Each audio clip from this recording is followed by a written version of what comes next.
Suite à un pèlerinage fait à Lourdes en 1873, M. l'abbé Jean-Baptiste Napoléon Laliberté forme le projet de répandre le culte à Marie à travers tout le diocèse de Québec. Un an après son arrivée à Saint-Michel-de-Bellechasse, il commence la construction de cette chapelle le 1er mai 1879. Ce projet lui tient tellement à cœur qu'il y investit temps, énergie et santé. Le curé Laliberté qui est arrivé ici, il avait été à Lourdes en France et c'était un homme de culture, de lettres. Donc lui a décidé que pour Saint-Michel, ça prenait un sanctuaire pour, on peut dire, promouvoir la vocation à Marie. Il visait tout le diocèse. Et après ça, il y a eu un début de procession qui s'est fait à partir de cette année-là et c'est l'abbé, je pense, Anselme Désiel en 1887, qui lui a décidé d'en faire là, un vrai sanctuaire. Et l'histoire dit que la première année, il y a eu comme 5000 participants à la procession qui venaient d'un peu partout. Quand les bateaux partaient de Québec, s'en venaient au quai à Saint-Michel pour venir à la procession. Donc, et depuis ce temps-là, la procession s'est toujours poursuivie d'année en année. Et cette année, c'était le 140e anniversaire des processions à la chapelle Notre-Dame de Lourdes lors de la fête de l'Assomption.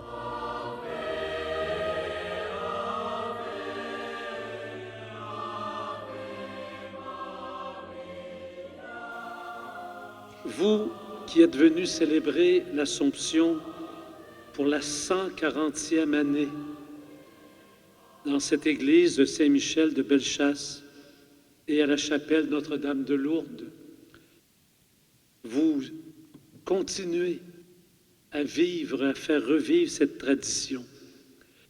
Mais ce n'est pas seulement une tradition que nous faisons revivre.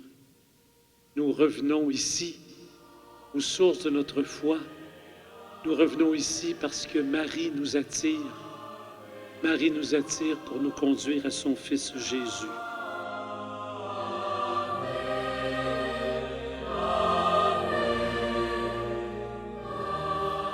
Je pense que c'est par Marie qu'on va grandir dans la foi. Ça a l'air peut-être un peu radical ce que je dis, mais je crois profondément que le fait de prier Marie, puis le fait que Marie aussi s'est manifestée dans notre monde, il y a eu plusieurs endroits d'apparition, comme à Lourdes, puis ici la chapelle dédiée à l'Immaculée Conception, Notre-Dame de Lourdes.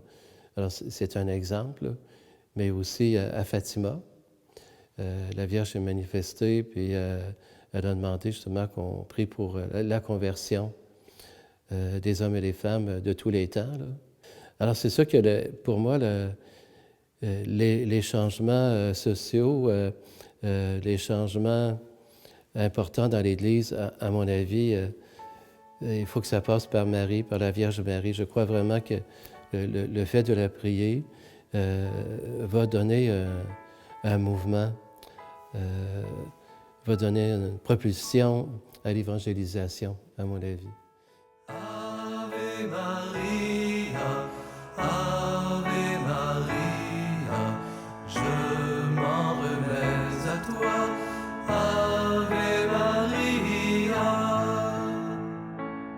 Tant d'amour, tant... Qui dit lieu de dévotion mariale, dit souvent lieu d'intervention surnaturelle. Dans le roc sur lequel est bâtie la chapelle, on y retrouve en effet deux cavités en forme de M. Ces M formés dans les larges fissures du rocher furent longtemps l'objet d'un profond émerveillement. Par ce moyen, Marie serait venue authentifier son sanctuaire à Saint-Michel.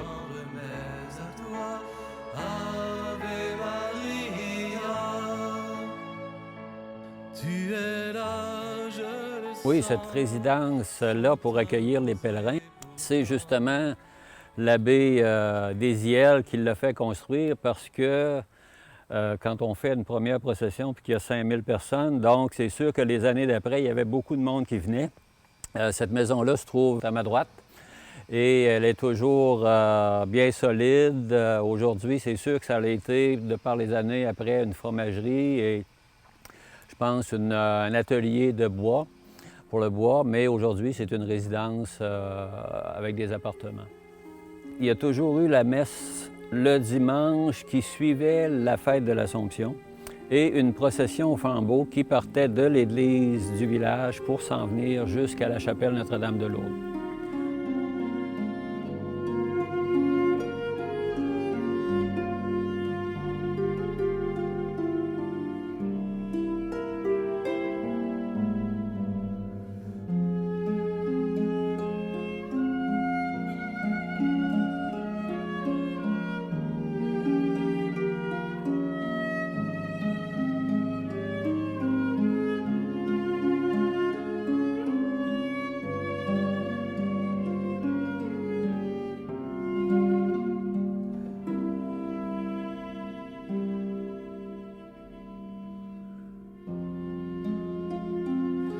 Alors, c'est sûr que l'Assomption, c'est une fête mariale. On célèbre Marie qui est accueillie au ciel par son Fils.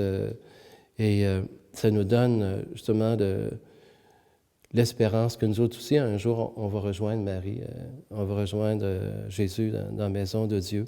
Et également toutes les personnes qui nous ont quittés. Quand on croit qu'il y a une vie éternelle, mais on croit que ces gens-là, près de Dieu, prient pour nous, puis leur plus grand désir, c'est qu'on se retrouve ensemble. Hein. Alors la Vierge aussi, elle veut qu'on se retrouve tout le monde ensemble dans la maison de Dieu. C'est son plus grand souhait. Et la Vierge Marie, mais c'est pour ça qu'elle nous bénit le jour de l'Assomption. C'est comme elle nous entoure de sa tendresse, là. Alors, quand je viens ici, je rencontre toutes sortes de personnes qui viennent prier. Tout à l'heure, bien, j'ai rencontré 3 étudiants de l'école Dina Bélanger, hein, qui sont venus ici. Il y en a un des 3 qui me disait qu'il venait souvent prier ici. Et ça m'arrive aussi de rencontrer des personnes qui ont besoin de guérison, qui ont besoin de libération. Une fois, je suis venu prier ici dans la chapelle, j'ai célébré la messe, et puis il y avait un homme qui était là. Puis le matin, il a prié. Il a dit au Seigneur, « Seigneur, il faut que quelque chose se passe dans ma vie aujourd'hui. » Alors, il est venu ici. Et puis, quand je lui ai proposé de participer à la messe, il était vraiment heureux. Puis là, il a pleuré. Puis, à la fin de la messe, bien, je lui ai donné l'onction des malades. Bien, moi, je trouve que c'est une activité qui permet de rassembler le monde dans l'activité elle-même, mais aussi dans l'organisation de toute l'activité. On était une dizaine de personnes pour tout mettre le luminaire autour de la chapelle et l'enlever par après. Il y a des personnes pour la célébration. Donc, le monde s'implique, puis ça permet de rassembler les gens, de faire que les gens se connaissent aussi, vu qu'il y a plusieurs personnes qui viennent de l'extérieur. Bien, ça permet aux gens de connaître les gens de Saint-Michel, et je pense que c'est par tout ce volet-là de communication que les gens vont pouvoir venir à se comprendre. Pour la continuité, lorsque vous voyez tous les gens qui passent à la chapelle entre le mois de mai et la fin septembre, et tous les petits messages qui sont écrits sur le livre qui est à l'intérieur de la chapelle, là, on voit que les gens ont besoin d'avoir un espace de recueillement et de prendre le temps là, comment je dirais, là, de laisser entrer en eux les pensées, puis ils pensent à leurs gens qui sont malades, ils pensent à leurs gens qui les ont quittés. Des fois, c'est juste protéger notre famille. Il passe énormément de monde à la chapelle durant la période estivale et les messages sont réellement sincères. La chapelle Notre-Dame de Lourdes est tellement reliée à la vie de l'ancienne paroisse de Saint-Michel qu'elle en est devenue au fil des ans une partie essentielle de son identité. Encore aujourd'hui, dans la nouvelle paroisse qui englobe les 10 anciennes paroisses de la région, cette petite chapelle demeure un des rares lieux qui ouvre ses portes 7 jours semaine, de juin à septembre, aux personnes qui veulent vivre un temps de recueillement et de spiritualité.